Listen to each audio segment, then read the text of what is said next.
Chicago rapper Lil Durk is in police custody this morning. And he was allegedly involved in a murder-for-hire plot.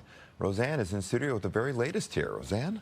Good morning. Well, we know him as Lil Durk, but his full name is Durk Banks, and he was taken into custody in Broward County, Florida last night. Durk is charged with murder for hire in the killing of another rapper's cousin. 5 other Chicago men were also hit with federal charges involving the same murder for hire plot. The group was allegedly hired to kill the cousin of rapper Quando Rondo back in 2022 in Los Angeles. That plot was allegedly ordered as revenge for the killing of rapper King Von back in 2020. This is not Durk's first run-in with the law either. He faced 5 felony charges stemming from his alleged connection to a shooting back in 2019. He is now being held without bond. Natalie?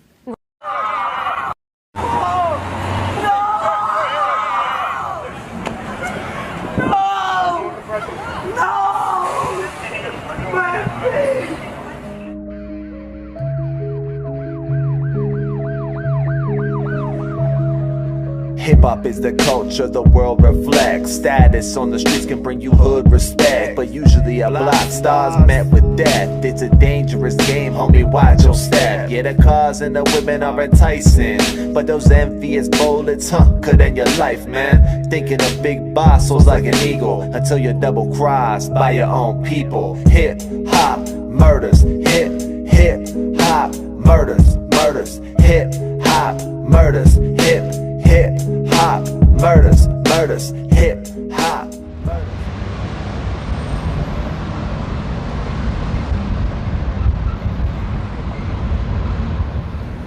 The man in that video that you hear screaming is one Savannah, Georgia-based rapper Quando Rondo. In the video, you can see the sheriff's deputies pulling out the lifeless body of his cousin, Saviay'a Robinson, 24 years of age.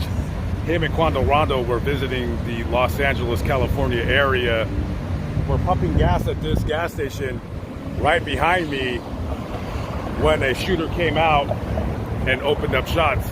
According to a couple eyewitnesses at the scene, 3 suspects in a white 4-door sedan came out of this alley right here.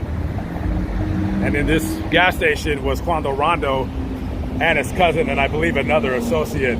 They were in a black Cadillac Escalade, and when the shots opened up, Quando Rondo wasn't hit, but his cousin, who goes by the name of either Banda Pablo or Pab or Little Pab, one of those names, he was the one that was struck multiple times and would end up dying.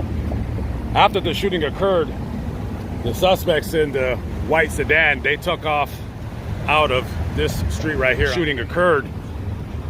They took off on La Cienega and headed up north towards the sheriff's substation, which would be probably, I'm guessing if I can remember, maybe a couple miles away from here. Unfortunately, in LA, a lot of times the ghetto comes from the ghetto, the hood, and they come to gas stations such as this. And if you guys can remember, not too long ago, I posted a video of a rapper, Dala, who it's been several years now, probably 15 years, when he came to this mall and ended up getting shot. In that video, I mean, my personal opinion, it was a targeted attack. The guy wanted revenge, but he ended up getting off on self-defense, which is absolutely crazy to me. So we're going to take a quick drive up to the location right around where the car with Little Pab inside bleeding out stopped at. We're on the corner of Santa Monica Boulevard and San Vicente. This is the location where, after the shooting took place, Quando Rondo drove up right here. And this is about where the SUV parked at. And you can see in that video that same blue Mr. Business right there in the background. And this was where, when they pulled his body out and then Quando Rondo started screaming, I'm imagining they drove to this location because this was where a substation for the Los Angeles County Sheriff's. LAPD does not patrol West Hollywood. If you get a call, if they get a call for service, the sheriff's deputies will respond. And yeah, just a very sad situation for somebody who came out here for, you know, a good time, maybe to record some music, and he has to leave California without his cousin. At the time of his murder, his cousin was under a RICO case where him and his friends out of Georgia were stealing a bunch of cars, and so he was out on bail at the time. Needless to say, the prosecutor in that case is no longer going to be seeking any charges. I don't know why they even wrote that in the newspaper, because he's dead. So what is there to charge a dead person with?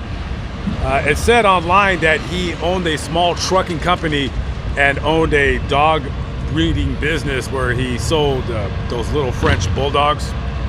And those dogs are quite expensive. So if anybody's looking to breed dogs and you want to make money, start pumping those dogs out, because I don't know why, but people really love those dogs. And so, you know, listen, the internet at large, they say that the shooting, they were really trying to target Quando Rondo, and it has something to do with the November 2020 shooting death of Chicago-based rapper and gang member extraordinaire King Von. King Von, of course, was killed by Timothy Leaks, an associate of Quando Rondo. Real name, well, it's Timothy Leaks. His rap name is Lil Tim. And he would later go on to, actually, they didn't file charges. They knew that King Von was a demon in the streets, so I guess they figured it's just, you know, gangbangers killing gangbangers, so they're not going to really bother with it. And so before this occurred, the previous day, one of Quando Rondo's friends out of Savannah, Georgia, was shot and killed. I think his last name was Phoenix, off the top of my head. So he had two close friends, associates, family members, both shot and killed within 24 hours of each other. So Quando Rondo, he knows he's a marked man. So if I were him, I'd just try to move a little bit more intelligently and just take it from there. Just take it from there.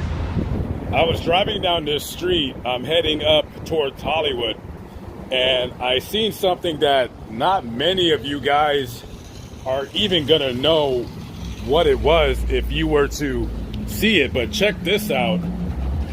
As some of you guys know, I used to do graffiti a little bit when I was a kid, so I always pay attention to it to see if I know them. But man, I have not seen these guys spray painted on a wall in 25-30 years. This is EWF. It's a Los Angeles based street gang. It stands for Every Woman's Fantasy.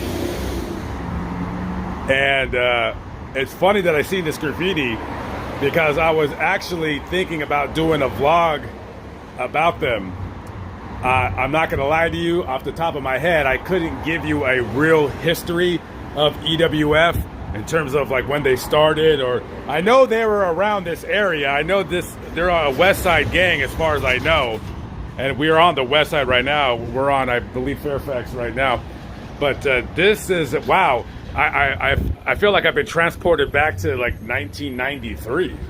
It's crazy to see this graffiti. So they're still around. They're probably still accepting new recruits. I can't tell by the graffiti if the person that wrote it is young or old. I would guess the person could be my age. Who knows? Probably just messing around, had a spray can in the back of their car, and they just put it up real quick. That's usually how it works with some of the gangs. A lot of gang guys that do the graffiti, a lot of them are going to be older. But yeah, anybody from EWF, leave a comment below.